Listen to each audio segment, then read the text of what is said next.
Hello, I'm Dana Baldwin. I'm a fiber artist here in Peoria, Illinois, and today I am talking about dancing around words. It is a dress that is part of the film dresses I created. It's one of 4 dresses. This piece recently won a Best of Show in a competition in Reno, Nevada called The Art of Innovation. There were over 850 entries, and this dress won Best of Show. Last January 2020, I had a solo show at the Peoria Art Guild, and I was showing this dress, and that's when I ran into John Morris, the director of the Peoria Riverfront Museum, and he contacted me about putting the dress in the museum with hopes of eventually, right now we have it on the lower level, but with hopes of eventually moving it into the theater area, which I think makes perfect sense given that it's created out of film strips. I was contacted by a woman whose father started an educational film strip company many years ago, and the family was moving the company to another state, and they wanted to know if I wanted their vintage film strips that they were going to throw away. So of course I jumped on it. I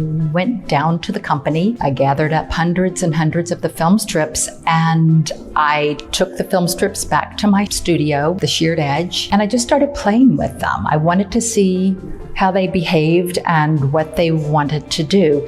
And what I discovered when I cut them a certain way, and if I wove wire through the little perforations, they wanted to corkscrew. So I just started making dozens and dozens of these corkscrews out of the vintage film strips. I decided to make the corkscrews the bottom part of this particular dress, and then the top of the dress, I found an old corset that I cleaned up, and I just sewed the film strips onto the corset. And as I had everything on my cutting table, I had my idea for my first dress, but then I had an idea the way they were on the table. They looked like a tutu. And I thought, oh, that would be fun to make a tutu out of the film strip. So I completed my first dress, and then I started working on the tutu, and I had no idea how to make a tutu, so I researched it online, and then I discovered there were many different types of tutus, and my original idea was to make a Russian pancake tutu. So the math wasn't right on the Russian tutu,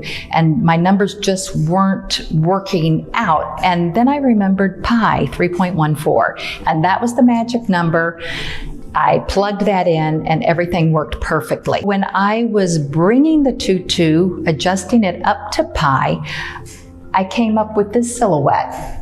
And I really liked it. And I thought, I think I like that maybe even better than what I had originally planned. I like this silhouette because it reminds me of when I was a child. I had a jewelry box with a little ballerina that would twirl around when you wound it up. And that's what this looks like. Many of the film strips contained in the dress have to do with the Civil War and have to do with Native Americans. If you look at the left breast, you'll see a little image of Abraham Lincoln. There were many film strips dealing with the Trail of Tears, some of the battles, treaties that had been signed and treaties that were broken. So dancing around words refers to the broken treaties, the lies told during battle. I often get the question, what is fiber art?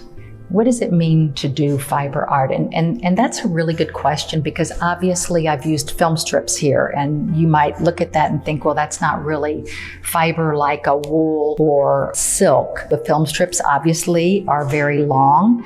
They can be cut, they can be woven, which is what I did. I wove wire through the perforations. They could actually, I did try knitting some of them. My friend Tracy Growy-Percher, I think has the best definition for fiber art, and that is anything linear that can be manipulated into another shape is fiber art.